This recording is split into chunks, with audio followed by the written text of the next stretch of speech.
Gente boa que gosta da música brasileira, hoje o dia vai prometer. Não só porque o nosso entrevistado é um profissional de longa data, tem muita história para contar, mas porque também vamos valorizar não só aquele nome que você conhece porque comprou um LP no passado, ou um CD atualmente, talvez um DVD, para que o cantor apareça, para que as pessoas possam chegar até a nossa casa, seja ela pela televisão, seja ela através de um aparelho de reprodução de áudio e vídeo, é preciso ter um montão de gente atrás, trabalhando para que essa pessoa apareça. Um deles é o criador desta série. Está em Israel e nós vamos chamar agora porque cabe a ele apresentar o convidado de hoje. Então, bem-vindo, Manuel Barenboim. Alô, uma boa tarde, um bom dia, uma boa noite para todos que estão nos vendo, todos aqueles que gostam da música do Brasil. Como o Luiz falou, é uma pessoa importantíssima dentro da história da música popular brasileira, que, por consequência da discografia da música popular brasileira. Ele foi diretor, ele criou projetos, ele descobriu cantores, ele buscou autores, lançou autores. É um misto de pôr a mão e virar ouro. É o Midas da discografia brasileira. Armando Pitiliani, seja bem-vindo aqui ao nosso convívio, para que a gente possa conversar um pouco e contar um pouco da tua vida, das tuas coisas, com quem você trabalhou, coisas que você fez, que nós fizemos juntos também, porque eu tive o privilégio de estar ao seu lado. Bem-vindo. Amigos Luiz e Barenboim, seguinte, a minha modéstia me impede de desmentir o que você falou. O negócio é o seguinte, eu sou um militante fonográfico que iniciou em 1955 e até os dias de hoje, se permitirem, ainda faço minhas playlists aí para algumas plataformas, mas sobrevivendo, né? Mas sempre fazendo aquilo que eu sempre mais gostei, música. E isso eu fico muito feliz com vocês dois aqui estarem me entrevistando, porque eu já estou com 86 anos, já na reta final, mas ainda pretendo fazer mais alguma coisa. Inclusive, meu livro que eu estou preparando para lançar agora. Bom, pra gente, o Armando já disse, em 1955, então ele tem uma história, inclusive, para quem entender o que é o que foi a discografia no Brasil nessa época. O Armando vem de uma gravadora chamada Companhia Brasileira de Discos, Sinter. Tá? E esta companhia foi antes? Tem alguma coisa antes? Começou como Sinter. Depois, quando foi adquirida pela Philips, aí ela passou a se chamar Companhia Brasileira de Discos.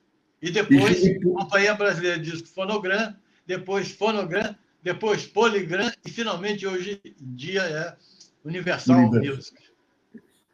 Então, e nessa carreira toda, vocês podem imaginar, dentro dessa safra da música brasileira, do final dos anos 50 para os anos 60, tudo que passou pela mão do Armando, tudo que o Armando visualizou.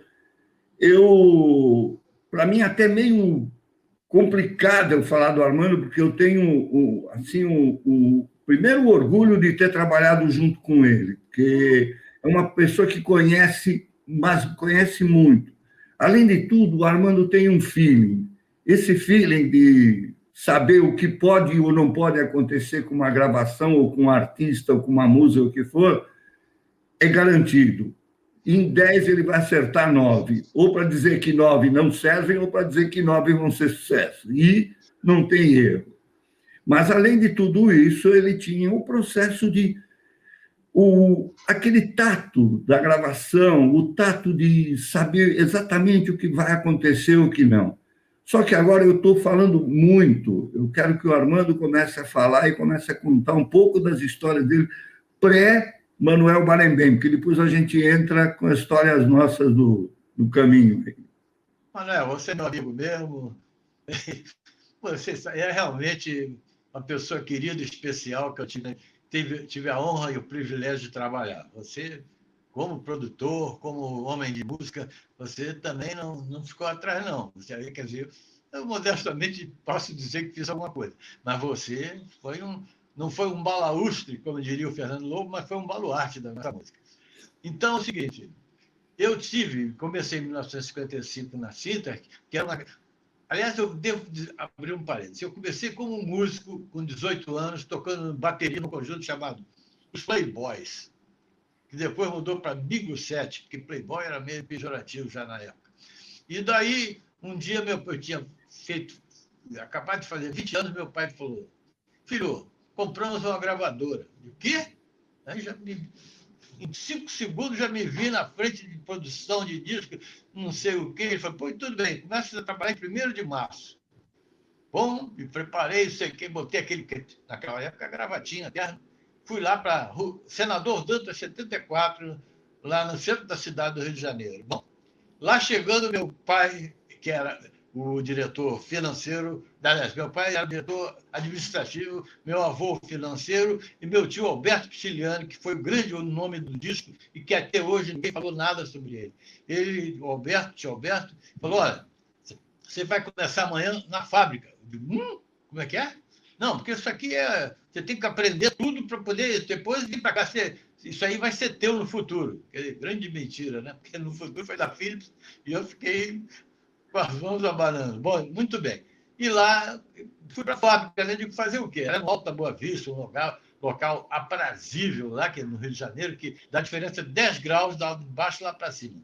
Isso tudo porque a fábrica foi feita lá, a fábrica de discos, e a água lá é muito gelada, é ótimo para as caldeiras, etc. Bom, cheguei lá, meu tio, outro tio, Mambrini, era o gerente da fábrica.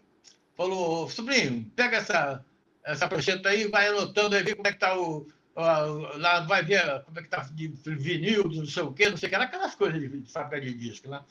Falei, não gostei. Aí anotei, aí quando acabou o dia, eu falei para ele, tio Mambrini, olha aqui, ó, amanhã vou não vir. Eu falei, o quê? Amanhã estou fora. Quando é que peguei meu boné e não quero mais, não. E no dia seguinte, onde é que eu apareci? Lá no escritório.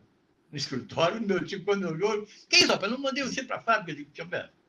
Aí eu fui tocar minha bateria ali, ficava tocando meu conjuntinho, essas festinhas aí, aqui chamado Mingau Dançante, os domingos aqui do Caiçara, no Clube Monte Luz, aquelas coisas.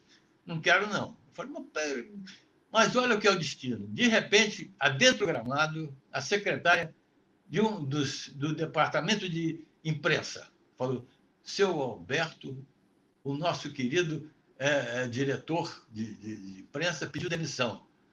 Era Ramalho Neto, uma figura que depois foi produtor e tudo. O Baremém deve conhecer muito bem. E aí eu falei, seu Alberto, faz o seguinte, eu não posso... Aumenta o salário deles. Não, isso eu não posso fazer. Já viu, né? Mão de gato, mão de unha fechada lá. Bom, enfim. Aí ele falou, puxa, mas quem é que eu vou botar no lugar dele, não sei o quê, não sei o quê. Sobrinho, você conhece alguém aí, você que trabalha com música, assim, uma boa assessoria de imprensa? Eu digo, poxa, conheço o melhor de todos. Eu falei, quem é? Eu. Como eu? Você já viu escrevendo? Eu ganhei concurso na noite de escritor, tá lá, eu sou um bom escritor, coisa e tal. Ele falou, tá maluco? Eu digo, me dê 24 horas que eu te apresento um projeto. Aí ele, opa, é comigo mesmo. Falou, tá bem, 24 horas para você me convencer que você é bom. O que é que eu fiz? Fui direto lá para a sala de imprensa, cheguei para a secretária e falei, o que o assessor de imprensa faz? Ele falou, pega os discos, prepara um release, noticiário sobre os discos, faz uma relação que eu faço dos cronistas, dos críticos e tal, e a gente manda os discos para ele. Digo, só isso? Só isso. Deixa eu olhar em um release desse aí. Aí eu li, era uma coisa, fulano de tal, que não sei. Ninguém ia ler aquilo. Aí eu me lembrei que em casa eu tinha um almanaque do Capivarol. Almanaque do Capivarol, para quem tem mais de 70 anos, 80, deve saber. Nas farmácias, distribuía-se um almanaque que tinha assim. Você sabia que no hemisfério norte a água no ralo corre para a direita, no hemisfério sul corre para a esquerda, e coisas do gênero. Aí, é por aí mesmo. Aí eu preparei o noticiário. Você sabia que Carolina Cardoso de Menezes já vendeu mais de 50 mil discos? Dava para ir até São Paulo e voltar 2 vezes? Ninguém vai medir isso, não, né? Aí, sabia que Nat King Cole, lá nos Estados Unidos, foi obrigado a cantar numa boate, obrigado por ser show revólver, se você vai cantar a música que eu quero. Inventei uma história maluca assim. Amor, o pessoal, o telefone não parou. Não, primeiro deixa eu mostrar para ele. Falou, tu é muito maluco mesmo. Né? Tá bem, vou te botar nessa. Aí eu comecei assim. A primeira providência que eu fiz foi reunir todos o pessoal de imprensa, Garibaldo Passos, Denis Briand, o Silvio Túlio Cardoso, todos os grandes cronistas que mexiam com música no Rio, e chamei para o happy hour no estúdio às sextas-feiras, assim, tipo, 18 horas, depois está um whiskyzinho rolando. Aliás, não bebo então só um vinho, mas aquele whiskyzinho eu botava agora num copo, assim, todo mundo pensava que eu também estava, mas estava nada. E então comecei a mostrar as produções nacionais. Chegava isso aqui em primeira mão. Eles ficaram loucos. Olha, o negócio funcionou de tal forma que até me deram um aumento de salário mínimo, passou para salário mínimo e meio. Porque a minha família, para pagar, não era fácil, não. Bom, aí eu fiquei, mas eu digo, mas não é aqui ainda. Aí ficava no prédio do escritório, esse departamento de imprensa. Enquanto que no estúdio, na Avenida Rio Branco, de frente ao edifício central, quem mora no Rio sabe, era o Cineaco Trianon, que tinha filmes e tinha um tremendo estúdio, pé direito, 7 metros, sei que, e lá que a coisa fervia, né? Então, e o departamento internacional era lá também. Então, eu falei, puxa vida, eu podia dar uma bicada lá. De repente, outra coisa na minha vida, outra pontapé do destino. Chegaram para mim e disse, o cara lá do internacional pediu as contas, vai embora também. Eu digo, tu não paga ninguém, já basta não pagar, mas para não pagar os outros também, vamos lá, quer fazer isso? Eu digo, é comigo mesmo, internacional. O que faz internacional? Eu falei, você tem que separar os discos que vêm e ver os que são bons para lançar no Brasil. Eu falei, aí comecei com Brenda Lee, Jambalaya, depois aquela Miriam Makeba, pega pulga na peca. E olha, estourei uns 3 ou 4 discos. Agora fiz uma heresia. Peguei um LP que se chamava Brass and Brass, do Henry Jerome, e aqui no Brasil eu troquei a foto da capa, troquei a ordem das músicas e botei metais em brasa.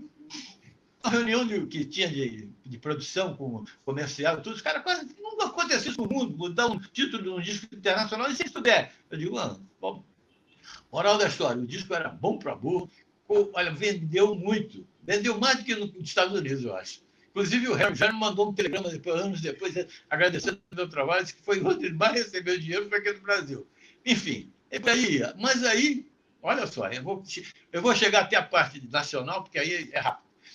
Aí um dia, eu estava lá no estúdio, já pertinho, né? E era o Aloysio de Oliveira, o grande Aloysio de Oliveira, o maior produtor de disco do Brasil, que estava lá 6 meses na gravadora. Tinha saído da EMI, tinha ido para nós, para a gravadora Sinter, que na época já era companheira dele de disco. E aí, o Aloysio ficou lá, gravou uns discos em 6 meses, gravou com Silvinha Teles, mas não sei o que mais, mas era... E o estúdio era muito velho. O estúdio lá era... Olha, tinha a Ratazana que descia a escada, tinha até a Reza Lenda, que tinha uma que adorava quando a Nara Leão gravava, ia lá assistir. Falei, até Ratazana, é Ratazano, porque não é possível. Ela tinha o joelho lindo, linda, Nara. Aí o que aconteceu? O Aloysio um dia abriu a gaveta dele aqui, saiu um baratão, mas não uma barata, aquela super barata voadora, saiu daquele. Ele fechou a gaveta, e chegou para a secretária e falou, não, eu vou dar uns 2 dias aí, depois eu volto. Ligou dos Estados Unidos para o presidente Alberto Juliano e disse, seu Alberto, desculpe, mas estou fora, estou aqui em Los Angeles, lá, voltei para cá. Meu tio falou, que loucura é essa, cara? Como é que pode? Ele me chamou. Falei, cara, o que eu faço? Quem é um produtor bom, você quer? Está falando com ele aqui, ó, melhor produtor do mundo. Eu falei, mas como? Outra vez você? Eu digo, vamos lá. Ele falou, mas era de setembro, assim, eu preciso preparar o suplemento de fim de ano, que é onde a gente fatura, preciso botar disco para vender. Deixa comigo. Quanto tempo eu tenho? Bom, tem um mês só, deixa comigo. Aí fui para casa, levei uma pilha de acetato, naquela época eu levava acetato, né? Lembra? Eu gravava tudo em acetato, levava para... Aí uma pilha na mesa do Luiz eu levei para casa. Estou lá tranquilo, ouvindo aquele acetato. Aí tinha um lá, que não sei o que é isso, cara? Aí vem a minha secretária de forno e fogão lá de dentro, falando, seu Armando, que é essa maravilha aí? Eu digo, caramba, eu acho que esse é bom mesmo. Aí fui descobrir o nome do cara, Silvinho. Esse tal de Silvinho, ele levou a companhia nas costas durante os 2 anos. Porque todo disco que deu sucesso a Silvinho, que não quer tirar você desse lugar, que não sei o quê. Olha, foi um sucesso enorme o tal de Silvinho. E outro disco que eu fiz foi um disco que eu gostava muito, porque na época, naqueles anos 60, tinha muito esse negócio de festa de carnaval, baile de carnaval, que hoje não tem mais. Mas era com discos que preparavam coisa e tal. Aí eu fiz os grandes sucessos do carnaval brasileiro, 36 músicas interpretadas com coro e orquestra e sem intervalo. Pô, isso aí para botar o DJ, que não tinha DJ naquela época, mas o cara que fazia lá o som, botava aquele disco, tocava 20 minutos de cada lado. Bom, era um sucesso. Depois repetia tudo, carnaval, tudo a mesma coisa. Moral da história, 2 discos que eu fiz, foram os primeiros, em 1960, em setembro de 1960, e aí eu comecei daí. Em seguida apareceu Jorge Ben na minha vida, Elis Regina, os festivais, Bahrein Ben, aí foi o começo. Não é um começo fácil, mas também é um começo que dá uma base para você no futuro, aquilo que você foi mesmo no futuro, aquele teu futuro que começou ali e que tornou você um dos nomes mais importantes da música brasileira. Olha... Armando, uma pergunta só, depois eu quero passar para o Luiz Fernando, tá? Conta um pouco da história da Elis, porque, para mim, o ponto alto da nossa história dentro da companhia, além do tropicalismo, além do Forno 73, além de tudo que é dos festivais, de tudo que a gente fez, não, a Elis foi sempre, até o último dia dela, foi sempre o marco maior. E a presença da Elis dentro da companhia se deve a você, principalmente por a história que eu gostaria que você contasse. Bom, a Elis é o seguinte, começa que eu gostava muito de um cantor chamado Luiz Henrique Rosa, que gravou Vou Andar Por Aí, Navega, Navio. Eu gravei o LP, a bossa moderna de Luiz Henrique. Era um cantor catarinense e o primeiro cantor assim, da bossa nova que não era do Rio de Janeiro, entendeu? Era de Santa Catarina. Então ele apareceu um dia no Rio, falou, eu queria mostrar as músicas. Eu falei, vamos gravar, que esse disco está aí.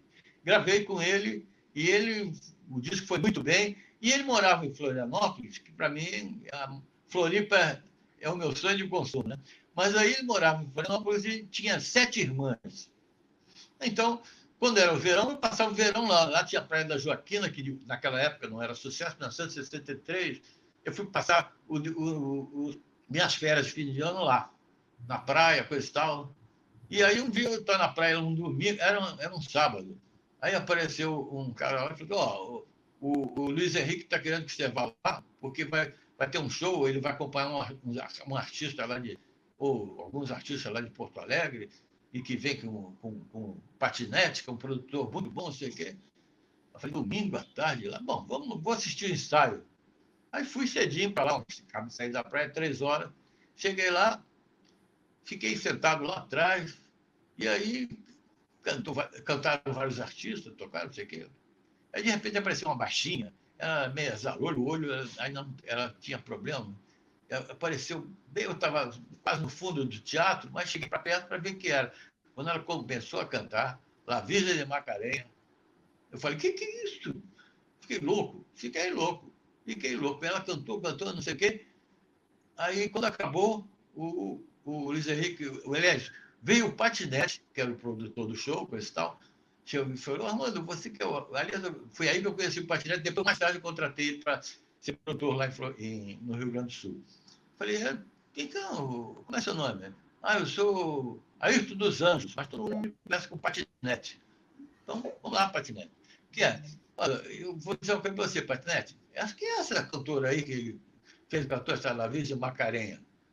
Aí ele falou assim, essa é a Luiz Regina, ela ganhou vários troféus lá no show, não sei o Que é isso? Eu falei, ela já gravou? Não, ela gravou para Sempre Continental e CBS, que era a Sony de hoje em dia. Mas o que ela canta? Não, ela canta versões de filmes da Metro e algumas coisas, canções aí, não sei o quê. Mas canta MPB? Não sei se isso é MPB, vou perguntar para ela. Aí ele foi lá, segundo ele, depois ele me contou. E no meu livro está o depoimento dele, que é muito bacana. Aí diz assim, ele sabe que estava lá no fundo, o cara o melhor produtor do mundo, não sei o quê, que já lançou o Jorge Ben, já lançou o Sérgio Mendes, já lançou o professor de artista. Ele sabe o que ele falou? Você canta muito. Aí disse ele que ela falou assim, é mesmo?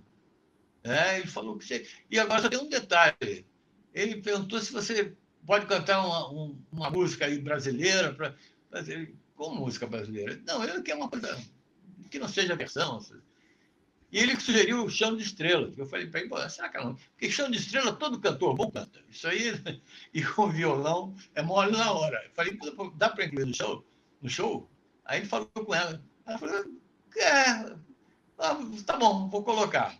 Muito bom. Aí de noite, não, vou lá ver. Cheguei lá, ela cantou aquela primeira parte, aquela de Macarenha, e no final, ela falou, atendendo um produtor, eu vou cantar Chão de Estrela. Ela e o violão. Nossa! Olha, até hoje eu me arrepio quando lembro. Veio abaixo o auditório. Ela já era jovem, era assim, todo mundo ficou louco com ela. Aí eu cheguei lá no camarim. Não, e ela antes tinha falado que isso é o mais importante, que eu esqueci. Chegou para o Patinete, falou, Patinete, vou gravar o Chão de Estrela. Isso está bem. Ela falou assim, com choro ou sem choro? Aí ele falou, com todo o choro possível. E aí nós choramos mesmo. Nós choramos. Aí eu cheguei para ela e falei, aqui está meu cartão, nós estamos em dezembro, eu estou de férias, mas estou em março, mais ou menos, estou lá no Rio. Quer dizer, você... Mas eu tenho um contrato, agora sou a nova Celi Campelo, vou gravar pela CBS. Não, você não vai gravar nada, porque eu não vou deixar.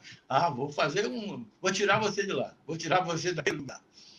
Aí ela, tá bom, sentiu que... Eu falei, mas você gosta de MPB? Eu já adoro. Então, tá certo, muito bem.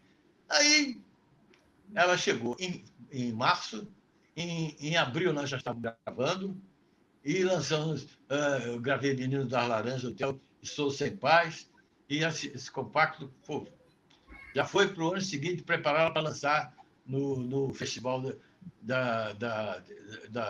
qual foi o festival mesmo? Tanto festival, mas foi de Excelsior, com Arrastão.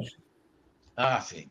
Então, foi assim que começou. E ela apareceu. E aí fizeram filme, fizeram peça de teatro, musical, especial da Globo. Em todas elas, eles pediram a minha autorização, botaram o meu nome, e eu entro assim, olha só no filme como é que é. Eu estou sentado numa mesa, só faltou um charuto e pé em cima, assim, aquele gangster americano.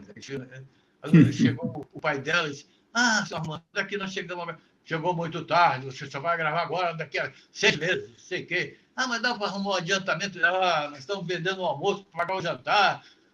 Foi nada disso aconteceu. Mas quem é que disse que desmentia? Isso foi no filme, foi na festa. Eu botei a boca no trombone, mas não adiantou nada, sou eu contra o resto do mundo, né?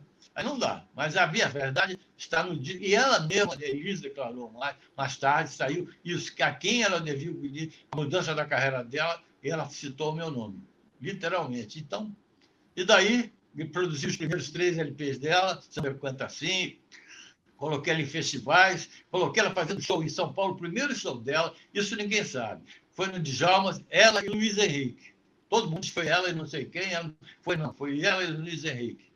E mais um detalhe muito engraçado foi quando ela casou, porque eu também apresentei o Ronaldo Bosco para ela, também levei ela para o Beco, apresentei o Dom, apresentei para todo mundo. E quando ela casou, foi até lá na Capela da Marique, lá no alto da Floresta da Tijuca, tinha uma varanda assim, ela ficou passando, ela e o Ronaldo assim, e os convidados passando embaixo, aquela fila dos cumprimentos. Aí, quando chegou a minha vez, ela falou assim, Petilhane, tá vendo? Não quis casar comigo, tive que casar com esta merda aqui. Verdade, não é mentira. Mas eu nunca tive nada com ela, nunca, nem disse, vamos lá, nada. Nunca. E é isso aí virou uma lenda. Mas, enfim, ela hoje, depois, mais tarde, ficamos muito amigos, depois que ela saiu da gravadora, tudo isso e tal, mas por aí. Agora tem um pequeno detalhe, só para completar a tua história. Quando ela estava... O primeiro disco que ela gravou na Continental, quando ela veio para São Paulo para fazer divulgação em rádio, não, o divulgador que foi buscar ela no aeroporto sou eu. Fui eu o divulgador que foi levar ela para o programa do Walter Silva, o Picape do Pica-Pau. É mesmo? Essa eu não sabia, tá vendo? Não, olha, eu trabalhei na Continental, foram 6 ou 7 meses. Eu pulava. Perdão. Não, seguinte, tudo bem. Uma coisa que você não olha, porque a gente tem memória, eu estou agora escrevendo um livro, mas estou pesquisando, e você sabe que em matéria de música, a verdade é como um LP, né? Tem 2 lados e um furo no meio. Então, tem muita coisa que a gente procura saber e vai ver que... Eu, por exemplo, no caso dos baianos, quando vieram para a companhia, a Bethânia, a Gal e o Caetano, eu tinha esquecido que eu era o diretor artístico que contratei eles. Eu só fui descobrir agora de muito tempo. Eu não me lembrava do detalhe, porque quem trouxe foi o João Araújo. Mas o João Araújo, a reza a lenda, que foi o produtor, o João nunca entrou no estúdio, o João era relações públicas muito bom, melhor relações públicas e assessor de imprensa que eu conheci.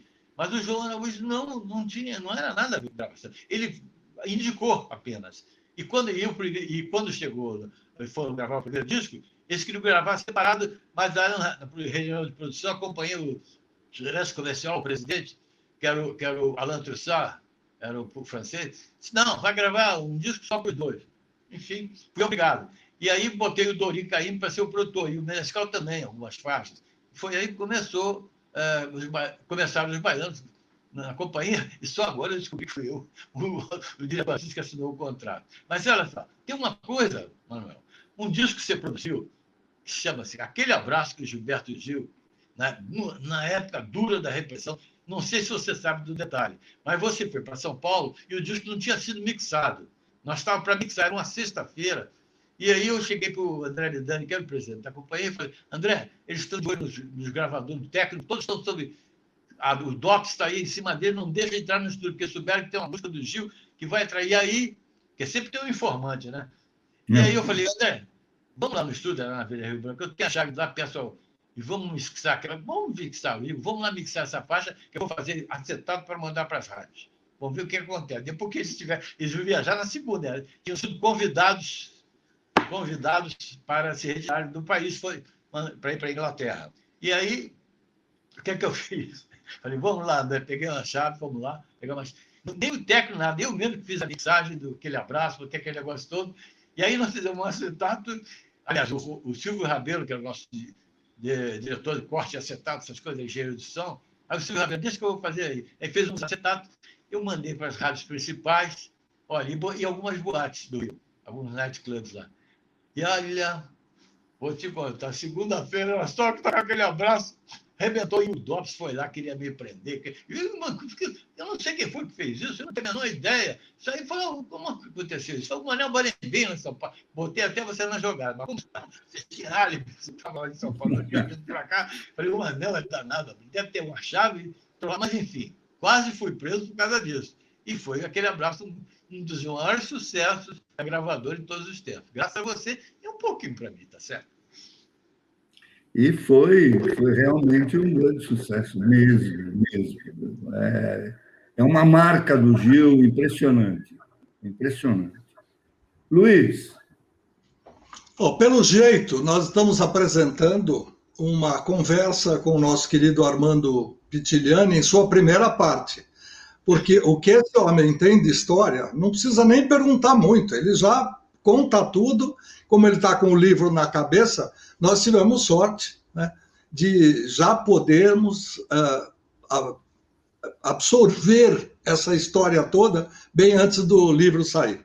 Agora, eu tenho 2 perguntinhas aqui básicas, que nós vamos voltar um pouquinho para o começo. O homem nasceu em Santos, mas é visto como um carioca. Todo mundo imagina, eu mesmo até algum tempo atrás achava que ele era um carioca. Aí ele vai para o Rio de Janeiro e, por sorte, a família adquire uma gravadora que era para o que ele estava predestinado, quero crer, até porque uma pessoa que nasceu um dia depois do Natal, é capricorniano, portanto, e tem como objetivo subir, o que faz o símbolo do signo de Capricórnio, é aquele cabritinho que vai até lá no alto, lá no cume, onde está o sucesso. Então, esse sujeito, mesmo que eu não tenha acompanhado a pré-carreira dele, depois de trabalhar eu em rádio e ele na gravadora, mesmo cada um estando de um lado diferente do balcão, a gente teve muito contato.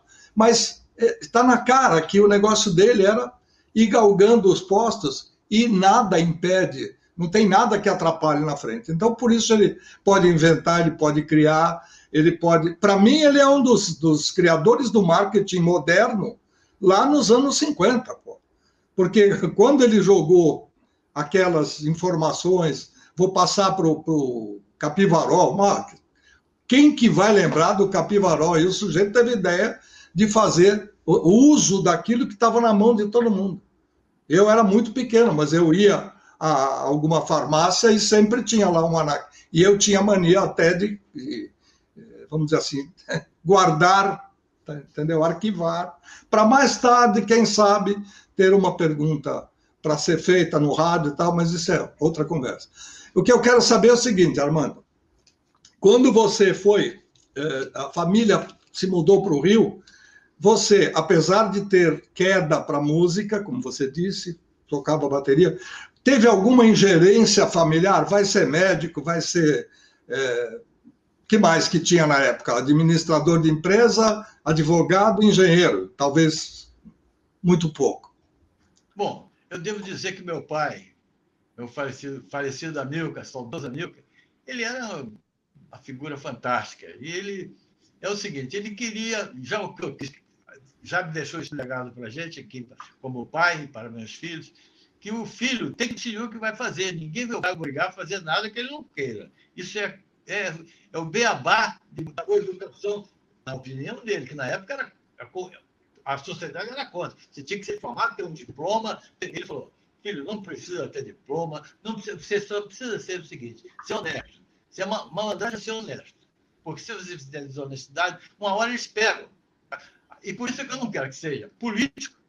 E, por acaso, minha mãe morreu quando eu tinha 8 anos, foi um erro médico. Então, ele tinha horror a médico, mas eu depois fiz a cabeça dele, mas mesmo assim, ele nunca foi ao médico, morreu andando na rua aos 70 anos de idade, tinha horror a médico. E tinha vários amigos médicos, isso aqui é o pior. Mas entende, não seja militar, médico e nem político, o resto você pode ser. E quando você for votar em algum político, vota no que for mais rico, porque o mais pobre vai querer ficar mais rico. O mais rico talvez até queira fazer alguma coisa em prol do povo, mas o mais pobre... Olha, isso eu estou falando só para ver como é que era o meu pai. Então, quando eu cheguei, eu completei primeiro, eu fiquei 18 anos, até os 14, fiquei no colégio interno, no Rio de Janeiro. O colégio interno é a maior escola que tem no mundo, né? Porque você, se não for esperto, você não sobrevive. Então, eu tinha bom, eu era... Primeiro, minha mãe me ensinou a ler com 4 anos de idade, que ela era farmacêutica, a gente morava no sul, Santa Catarina, e ela me ensinou a ler. Então, eu já lia com 5, 6 anos, lia Jorge Amado, lia tudo isso. Porque os livros que estavam lá que eu estava lendo. Lia em cima do armário, que tinha palavrão. Eles não queriam. A minha mãe não queria. Meu pai não ligava. A minha mãe não queria que eu soubesse o que era palavrão, essas coisas. Enfim, então, já baseado nisso, eu, quando fui para o colégio interno, aí tinha um concurso de melhor escritor, né, do jornal À Noite. Aí eu ganhei o prêmio, escrevi lá um conto sobre não sei o que, nem me lembro.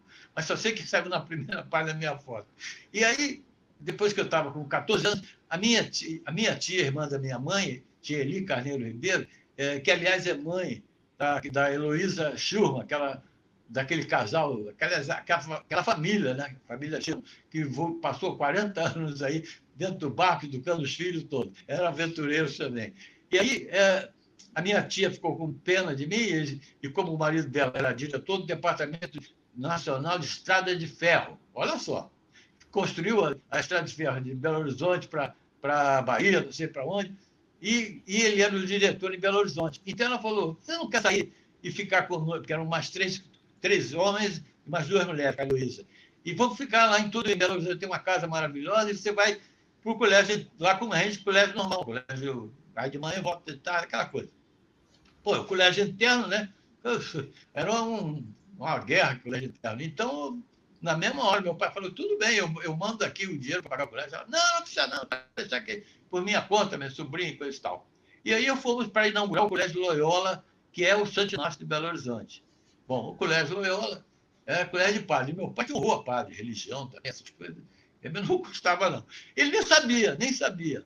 Mas aí fiquei lá aquele ano estudando em Belo Horizonte, foi ótimo, puxa, com a minha nova família, minha nova mãe, coisa e tal. E aí, lá em Belo Horizonte, até como tem outra coisa que eu gosto de jogar, é bola, futebol. Pelada é a coisa melhor. É a melhor coisa que você pode fazer vestido. Entendeu? Pelada é ótimo. Então, o que aconteceu? Eu ia ser... jogava no primeiro time do colégio, eu tinha 15 anos, era back central do back do... E aí o pessoal do Atlético Mineiro queria que eu fosse treinar lá com eles. Mas aí minha tia falou, isso é o pai dele. Né? Aí meu pai, que boleiro? Porque naquela época, 1950, nem na seleção brasileira ninguém ganhava nada. Não tinha dinheiro no futebol, não tinha. E aí meu pai, não, que isso, boleiro não, ele pode ser tudo, mas boleiro é a única coisa, em Belo Horizonte, não. Aí meu pai foi lá me buscar e foi no colégio. E no colégio eu também tinha problema, porque na aula de religião eu dizia, porque Deus fez não sei o quê, no 7 dias, não sei o que mais. E aí chegava na aula de física e dizia, Lavoisier, lei do Lavoisier, no mundo nada se cria, nada se perde, tudo se transforma. Aí eu era expulso, porque eu perguntava na aula de religião se o Lavoisier era o quê? Aí eles me botavam para fora. Então eu passava o tempo todo da aula de religião do lado de fora. E aí no final do ano, eles disseram para mim que eu não poderia continuar no colégio. Meu pai nem sabia que era um colégio. Meu pai foi lá no colégio, aí disse, olha, seu filho é um inteligente. Ah, e tem mais uma no colégio que eu vou contar, é muito engraçado. Hein? O padre assinava a música, tocava no órgão lá, ele falou, não pode tocar de ouvido, tem que ler o que está tocando. Eu falei, esse cara não está mentiroso. Duvido que ele toca tanto um erro, ele toca essa música há 150 anos, né? Lá no coisa de novo, e toca por música. Aí o que eu fiz? Olha, eu sou muito safado mesmo. Eu peguei uma partitura do tipo no fubá, botei tanto erro em cima e botei lá num lugar para ele tocar. Aí quando ele botou, eu falei, toca por música. E aí, já viu, né? Pitiliano, você me botou. Aí depois, como é que você for fazer uma ideia dessa? Eu não atrapalho, eu já sei que na aula de religião, isso no canto, você quer atrapalhar a nossa vida? Eu sou padre, fica quieto, cara. Você não gosta, não precisa falar, não faz divulgação. Hora da história, no fim do ano, meu pai passou lá, aí disseram, seu filho, infelizmente, não pode continuar. Infelizmente, não. Felizmente. Eu nem sabia que ele estava aí. Olha, foi uma grande coisa que fizeram por ele, tá bom? Muito obrigado. E aí, os pais não entenderam nada. Bom, aí eu vim para o Rio, aí fiquei mesmo com a minha família, Carneiro Ribeiro, e morava em Ipanema, e na Rua Barão de Jaguaribe, em frente na Rua Nascimento Silva, era o Colégio Rio de Janeiro. Então, eu entrava pelos fundos, tocava a campainha onde eu estava dormindo. Acordava, botava a roupa, descia, atravessava a rua e estava no colégio. E aí, nesse colégio que eu conheci muita gente, coisa e tal, inclusive, foi lá que o meu conjunto se formou, que era bateria, baixo, piano, acordeon, enfim, e ritmista. E sabe quem era o ritmista do meu conjunto? Que também tocava bateria. Era meu primo, Francalassi, que foi preparador físico do Flamengo, foi que fez o Zico, todo mundo conhece. Então, até nisso aí, eu ainda... Bom, é interessante, eu não sei se isso vai... Né, o que vocês estão querendo que eu fale sobre música, mas tem que ver essas coisas também, que são engraçadas.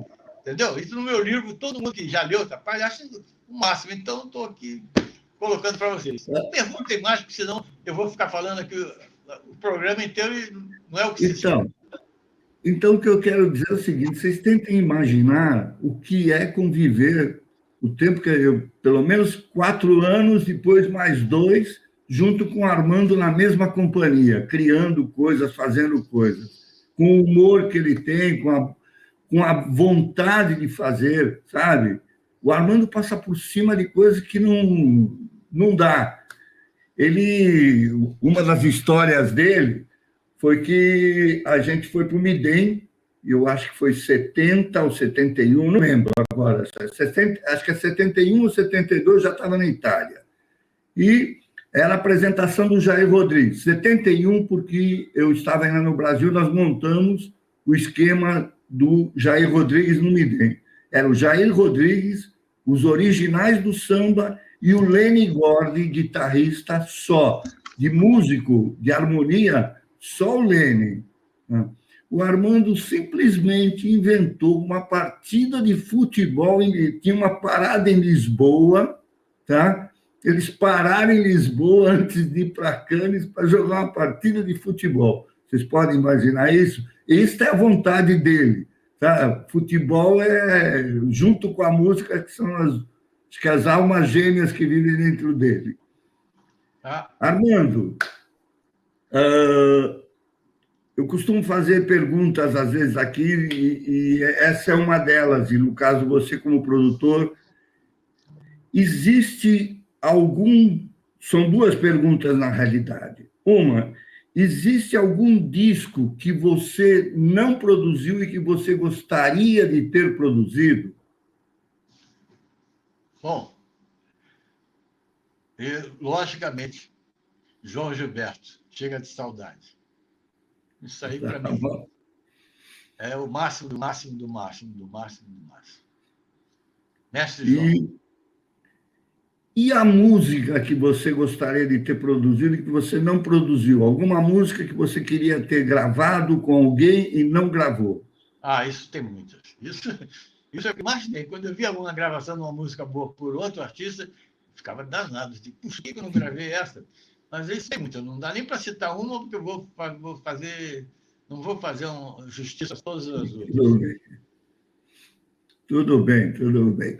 Mas, realmente, você citou um disco, quer dizer, é a parte da antologia da discografia brasileira e a importância dele.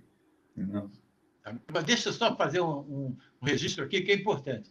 Eu entrei na gravadora em 55 e fiquei ali naquela de assessoria de imprensa, o Departamento Internacional, até 1960. Eu comecei a gravar o primeiro disco em final de 1960 e terminei o último em 1971. Quer dizer, eu fiquei 11 anos só na produção, direção artística e da gravadora, né? E eu gravei mais de 100 discos. O que eu gravei de disco naquela época, quando era do meu pai, não tinha orçamento, não tinha nada. Eu botava os caras no estúdio e gravava com todo mundo. Então eu gravei, e tem mais. Eu gravei Rato Cantando, Topo Gigio, mudei a música toda do Topo Gigio, porque vinha com aquela música italiana, ô sole mio, não, vai cantar Meu Limão, Meu Limoeiro. Mas como? O programa da Globo, muda o programa. Aí estourou o Ratinho, porque botaram cantar pilantragem. Essa turma da pilantragem também foi o que inventei, em cima do Simonal. E aí eu também gravei uma orquestra São Batô, que era o sucesso do momento. Um monte de disco que eu inventava aí. Inclusive o primeiro do Emílio Santiago, que era Brasileiríssimas, que depois ele não quis mais gravar, vendeu 100 mil, ele quis gravar só autoral, quer dizer, de autores novos, e vendia 8 mil. Aí saiu da gravadora, foi para São Livre, do espertíssimo Heleno de Oliveira, Dom Heleno, o maior gerente comercial que eu já vi na minha vida, foi para São Livre e estourou a São Livre, né? Porque ele sabia tudo de mercado. Esse era um gênio. Você lembra dele, né, Manel? Sim, por favor. Dom Heleno de Oliveira, figuraça. Era uma maravilha. Então, quando ele foi, aliás, o Emílio Santiago foi para lá, e o que é que o Heleno fez? Botou a mesma coisa, gravando só sucesso e botou o nome. Aquarela Brasileira, não é? Mas aí você vê. Desculpe, mas é. E aí, perguntas mais? O que eu queria que você contasse, talvez, gostaria que você contasse, era um pouquinho quer dizer, primeiro eu tenho que emendar uma coisa. O Armando falou de uma série, eu não percebi se você falou de Banda do Canecão também? Banda do Canecão eu não cheguei a falar, mas foi também outra coisa. Olha só, eu fui campeão carioca de boliche, eu jogava boliche, eu era campeão, eu era contratado pelo boliche para jogar e as pistas livres, comida livre, eu não bebia, também não dá muito prejuízo. Mas aí eu era contratado pelo boliche para jogar. E toda inauguração de boliche eu ia lá e jogava e ganhava. Desculpe. E aí, o que acontece? Havia bolistas lá que tinha prêmios do Globo, tinha não sei o quê, e eu sempre ganhava naquele negócio. E aí, um dia, deixa eu me lembrar o que estava. Já até, está vendo? Eu perdi o fio da meada. Vai, corta esse pedaço aí, vai. Do que você perguntou, Manel? Da banda do Canecão. Muito bem. Então, os boliches que tinham no Rio eram de propriedade do César e do Mário Prioli. Então, o Mário Prioli tinha um boliche na Gávea, que eu jogava, depois chegou um dia para mim e falou, olha, tem um local que eu vou fazer agora, 30 pistas de boliche para inaugurar. Eu digo, aonde? Ali do lado do Botafogo, ali. Era o Canecão. Eu falei, ali, 30 pistas, mas é automático o boliche? Naquele tempo não podia importar equipamento para boliche automático, era aquele pinball que botava pino lá para... Aí eu falei, mas não posso importar. Eu digo, então esquece, rapaz. Como é que você vai botar pino? Não vai dar certo isso. Esse coisa de pinball, se não modernizar, isso vai acabar. Eu falei, o que eu faço com aquilo lá? Eu digo, faz uma cervejaria, cara. Já foi a Frankfurt na Alemanha? Já viu como é que é? Aquele cervejaria, milhões de caras, uma banda tocando, e todo mundo cantando aquela... Palca mancha. Poxa, aquilo ali, aqui no Rio de Janeiro, que gosta de beber cerveja e tudo, vai arrebentar, cara. Eu falei, é mesmo? Falou, e você bota a bandinha para mim lá? Claro que eu boto. Aí contratei uma banda e botei lá. Mas só que a banda dos caras queria todo mundo ganhar mais do que isso. Eu falei, tá todo mundo na rua. Vou botar outra banda. Dessas bandas mesmo que o cara da tuba acerta 3 notas, entendeu? O cara do flautinha. Mas era... E aí começava a banda a entrar lá, tocar, todo mundo cantava e dançava. Moral da história. Ele rebentou com o Canecão. Até o nome também foi eu que sugeri. O Canecão, o Mário Prioli, sempre me encontrava, você que é o culpado de seu estar aqui. E depois eu falei para ele, vamos botar nossos artistas para fazer show aí? Falei, cara, então, era a nata da MPB, sempre foi, sabe disso? Aí eu começamos a fazer show lá. E aí, Canecão virou a casa da MPB. Aliás, depois MPB também popular, foi vários outros cantores que até compraram, alugaram a casa para cantar. Né? Então, e hoje em dia está lá, uma briga entre a UFRJ e a Santa Casa, sabe? Ninguém sabe quem é dono, enfim. Mas a banda do Canecão foi isso. E foi tanto sucesso que aí os 3 primeiros... O primeiro disco foi de graça. Ele não cobrou nada, o Mário. No segundo, ele já queria dinheiro, eu dei 3% de comissão. Aí no terceiro, ele já queria 5%. Aí lá, quando chegou no 10º, ele já queria ganhar metade. Eu falei, parei contigo, hein? Aí troquei o nome de Banda do Canecão para Big Banda. E comecei a gravar como se gravava no Maracanã, jogo do Flamengo, aquele de torcida, depois misturava lá. É como se fosse gravado ao vivo no Canecão. E tem um detalhe: o primeiro disco da Banda do Canecão, que nós gravamos, o pessoal da gravadora também não fez muita fé, não. Então me deram um Nagra, aquele gravador de cinema, que é muito. Aí gravei aquilo no mono até. Falei, mas não tem nada, era liso. Aí eu cheguei para o Celinho, que era o técnico, falei, eu tinha um surdo lá do Gordinho, falecido Gordinho, morreu até agora, e eu digo, vai gravando, solta a fita e vai gravando em cima desse surdo. Aí eu comecei, eu já sabia de cor, né? Gravar todas as músicas. Aí gravei o surdo em cima, ficou espetacular. Aí botei estéreo, aí dividido o estúdio. Olha, foi um espetáculo. A gravação, a diferença de uma para outra foi demais. Uma coisa, e é isso aí que vendeu, fez vender. Porque botava na porta das lojas, todo mundo passava, ouvia aquele bum em cima, sucesso. Arrebentou. Aí, inclusive, o cara da banda depois chegou para mim, vocês gravaram bem o meu surdo aqui. Pô, eu vou falar uma coisa para você. Você fez algo que, quando eu entrei na companhia, eu sentava ao lado do Aloysio de Oliveira, que quando eu entrei, é meu ídolo, com todas as coisas que ele fez no começo, lá de disco ainda, que é o disco Sylvia in USA, para mim, uma coisa extraordinária. É o primeiro unplugged que apareceu, praticamente. Tá? O disco gravado em estúdio direto, né? E com 2, 3 músicos só. Então, é aquele diamante bem dilapidado, aquela coisa bem certinha. E o Aloysio disse uma frase para mim uma vez, e que marcou.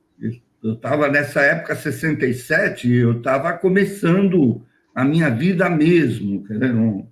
Até aquela hora ainda estava engatinhando. Dali para frente, graças a você, ao Troçar, sabe, ao próprio Aloysio que estava ali do meu lado, é que foi indo. Você é o responsável por eu ter ido para a companhia.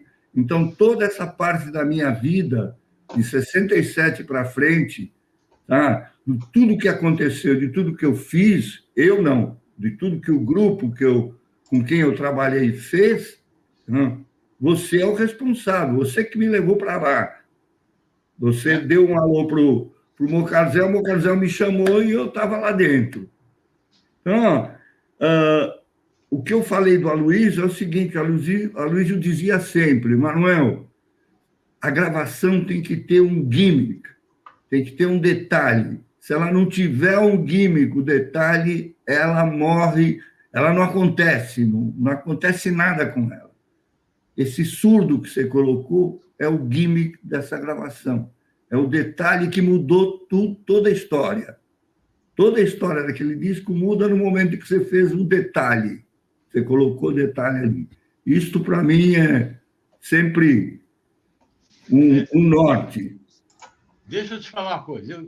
Eu quando assumi lá a direção artística, a primeira coisa que eu fiz foi uma apostila para os novos produtores. Porque aí o André chamava Nelson Monte para produzir, Sérgio Cabral. Os caras nunca entraram em estúdio. Então, tinha uma apostila lá que era como proceder para ser o produtor de disco. Inclusive, eu me baseava muito no maior produtor de disco para mim no mundo, que era Quincy Jones.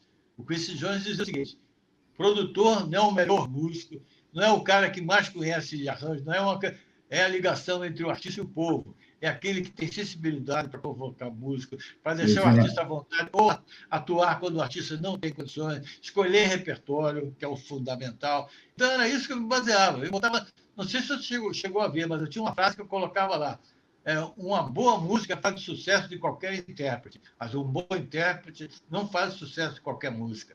Então, o repertório é fundamental. Isso é que as pessoas não entendiam. Eu tinha pessoas que procuravam repertório.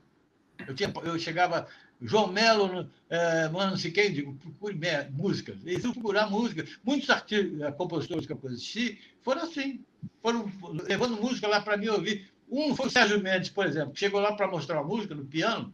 O Sérgio Mendes começou a tocar lá e falei: opa, vamos gravar um disco aí? Que dança moderna. Não, mas eu gosto de jazz. Não, vamos fazer um disco assim, para dançar, mas com swing. Aí fizemos 10 polegadas, dança moderna. Aí ele chegou depois para mim e falou: não trabalhou o disco nem foi sucesso por causa disso. Ninguém, não tinha um conjunto nem nada. Aí ele falou: mas eu queria fazer um disco com um grupo aí chamado Bossa Rio.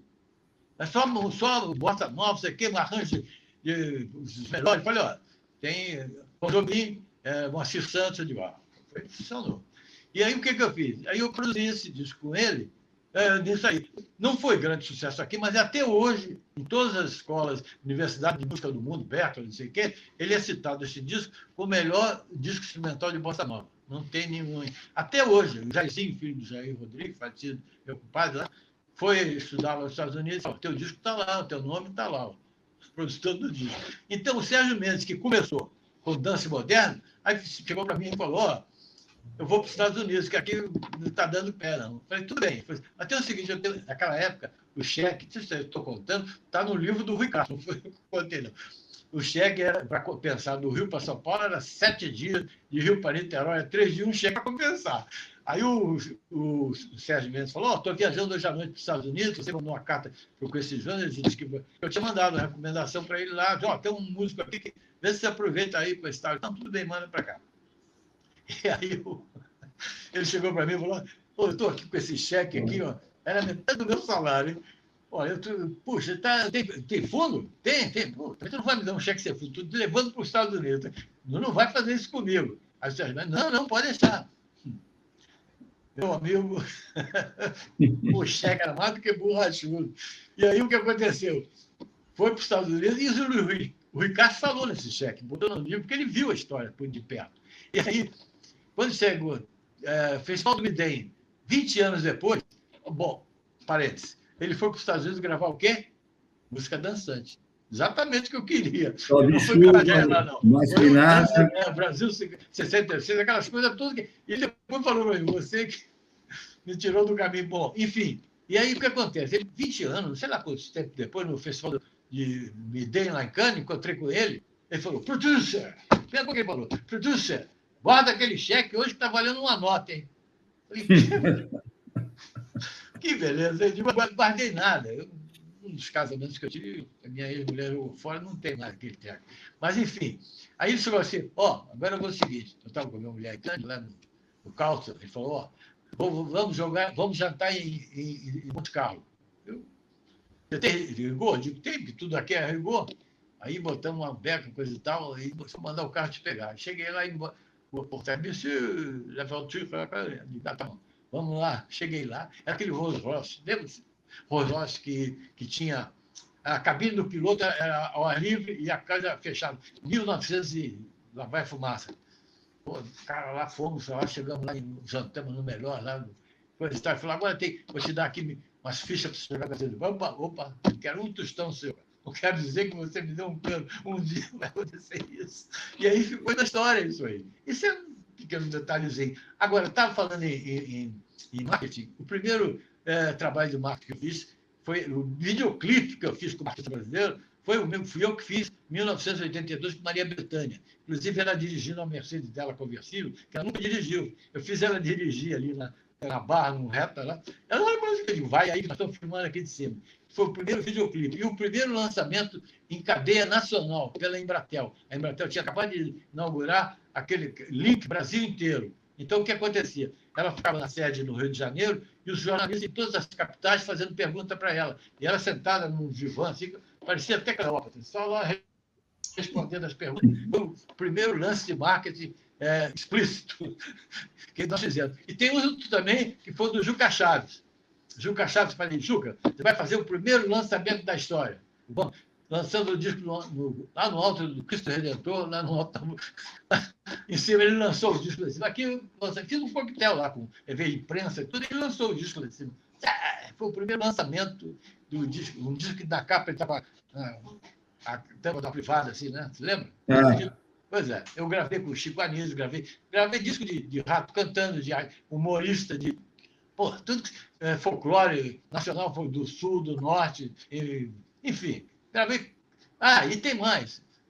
Os gols da Copa do Mundo, 58, 58, 62 e 70, eu produzi os discos com os gols, lançava no dia seguinte com música e no dia na segunda-feira seguinte à final, que era sempre no domingo, o disco com os gols e tudo. Vendeu muito. Não sei se você lembra disso também.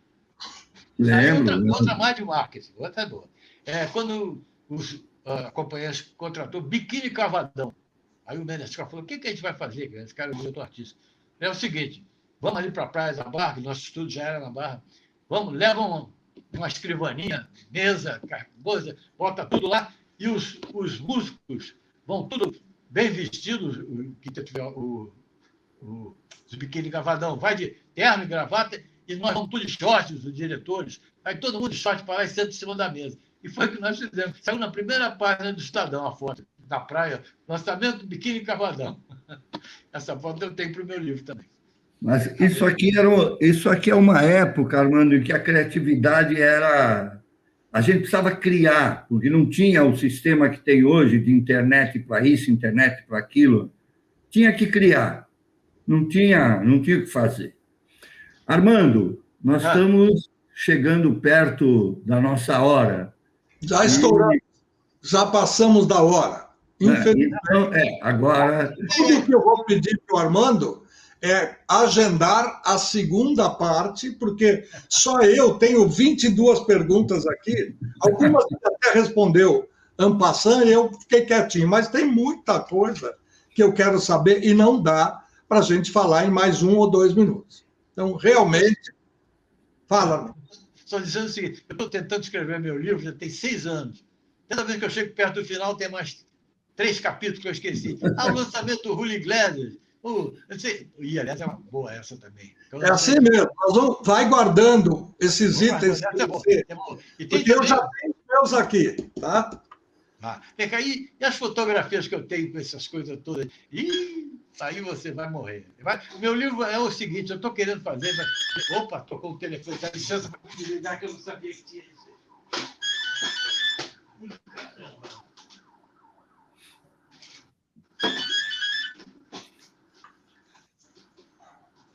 Bom, enquanto isso, vamos informando aos nossos amigos.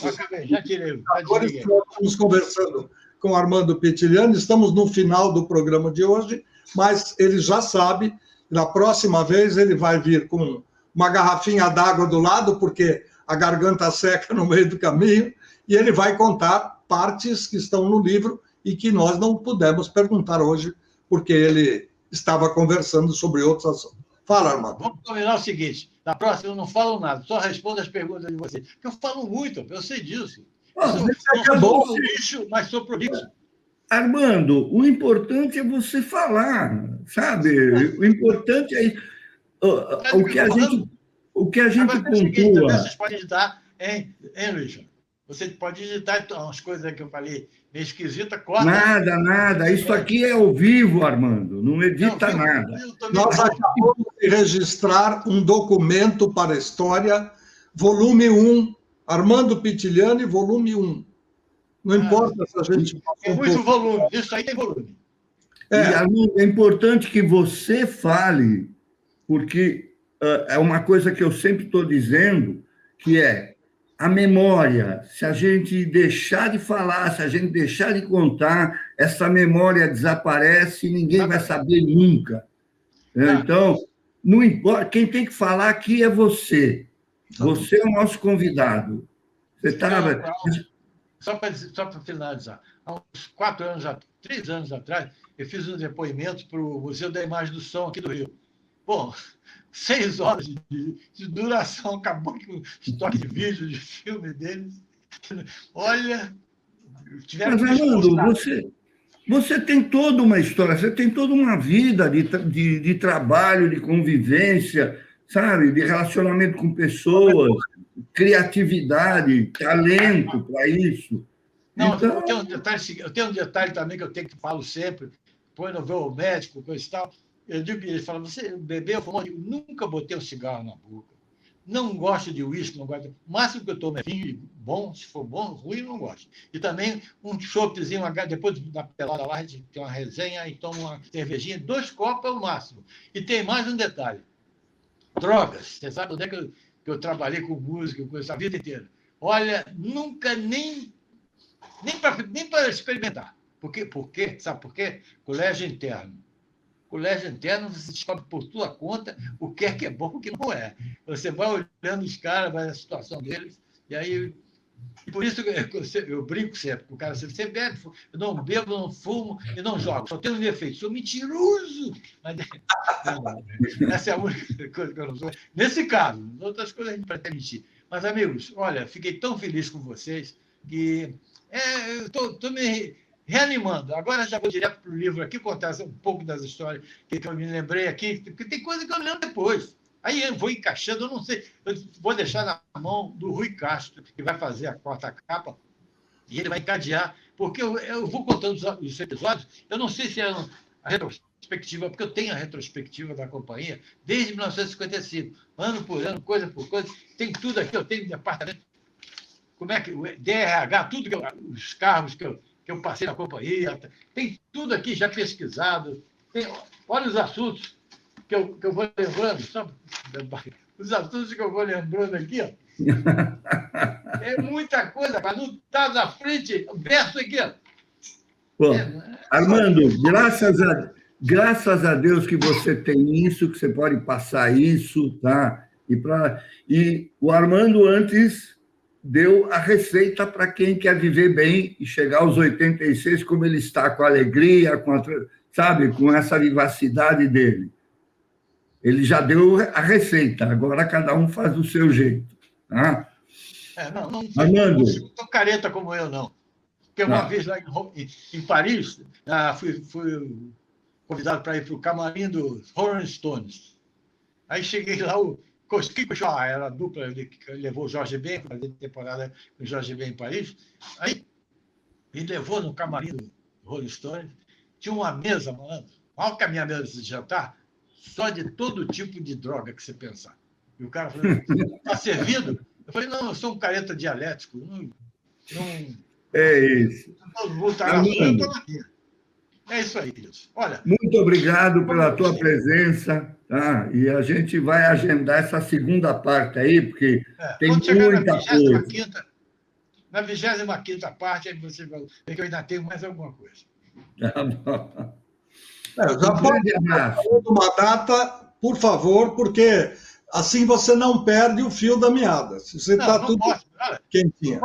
Pode ser que nem aqueles programas de televisão. E não percam, na próxima terça-feira, quinta-feira, às 11 horas da manhã, novamente, esse chato desse Pitiliani. Ah, meu Deus do céu. Não tem nada disso, não. O importante é que você honra o sobrenome com o bom vinho. Isso é uma das melhores coisas que você tem feito e vai continuar fazendo. Obrigado pelo seu tempo, obrigado pela sua história, e em breve nós vamos voltar com a segunda parte. Ok, obrigado, queridos. Beijão para todos. Grande abraço, grande abraço. Como diria Ronaldo Bosco, de minha autoria, ele me foi. Foi aí o nosso querido Armando Pitiliani, convidado especial do programa de hoje. Manuel, para suas despedidas, e vamos marcar imediatamente a segunda parte, porque eu mesmo aprendi tanta coisa. Se eu não fiz muitas perguntas, é porque eu estava absorvendo as coisas boas que o Armando estava contando. Com certeza. E tem muito mais ainda para contar. Luiz, e todos os amigos da boa música do Brasil, um grande abraço a todos e retornamos no nosso próximo programa com mais um convidado especial. Um abraço. Olha, passamos deliciosamente do tempo regulamentar, mas isso foi porque a história estava muito gostosa, e quando ela está gostosa, a gente não percebe o tempo passar.